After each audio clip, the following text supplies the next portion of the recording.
After 2 days was the Passover and the feast of unleavened bread. And the chief priests and the scribes sought how they might take him by trickery and kill him. For they said, "Not during the feast, lest there be an uproar among the people." Now when he was in Bethany, in the house of Simon the leper, as he sat at the table, there came a woman having an alabaster flask of very expensive perfume of pure nard. And she broke the flask and poured it on his head. But there were some who were indignant, saying among themselves, "Why was this waste of perfume made? For it might have been sold for more than 300 denarii, and given to the poor." And they criticized her sharply.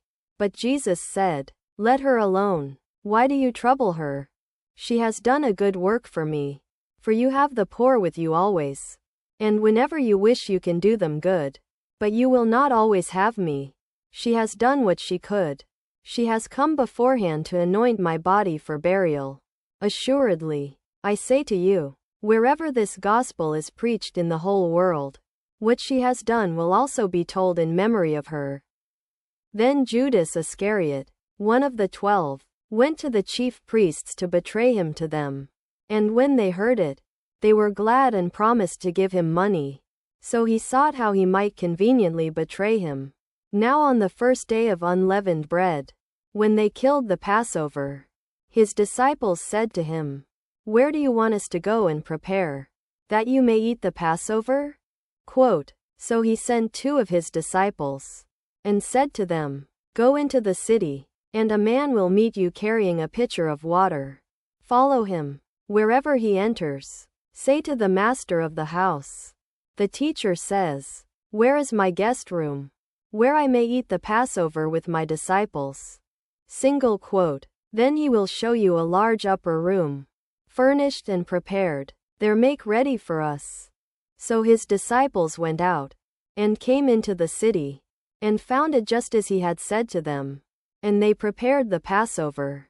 When evening had come, he came with the 12, and as they sat and ate, Jesus said, "Assuredly, I say to you, one of you who eats with me will betray me." They began to be sorrowful, and to say to him one by one, "Is it I?" And another said, "Is it I?"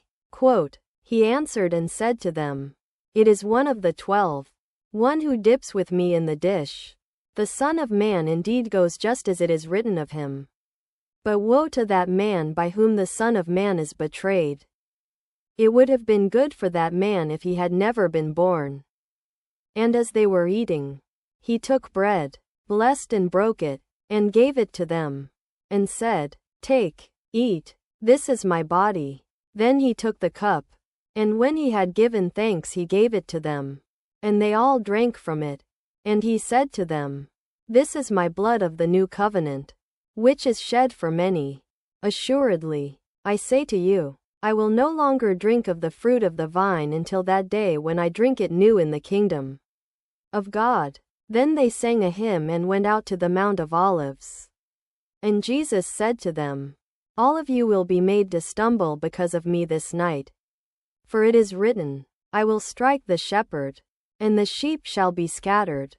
But after I am raised, I will go before you to Galilee."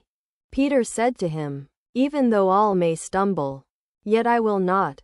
Jesus said to him, "Assuredly, I say to you, today, yes, this night, before the rooster crows twice, you will deny me 3 times. But he spoke more vehemently, "If I must die with you, I will not deny you." And they all said likewise. Then they came to a place named Gethsemane, and he said to his disciples, "Sit here while I pray." And he took with him Peter, James, and John, and began to be troubled and deeply distressed. Then he said to them, "My soul is exceedingly sorrowful, even to death. Stay here and watch." And he went a little farther, and fell on the ground, and prayed that if it were possible, the hour might pass from him. And he said, "Abba, Father, all things are possible for you. Take this cup away from me. Nevertheless, not what I will, but what you will." Then he came and found them sleeping, and said to Peter, Simon, are you asleep?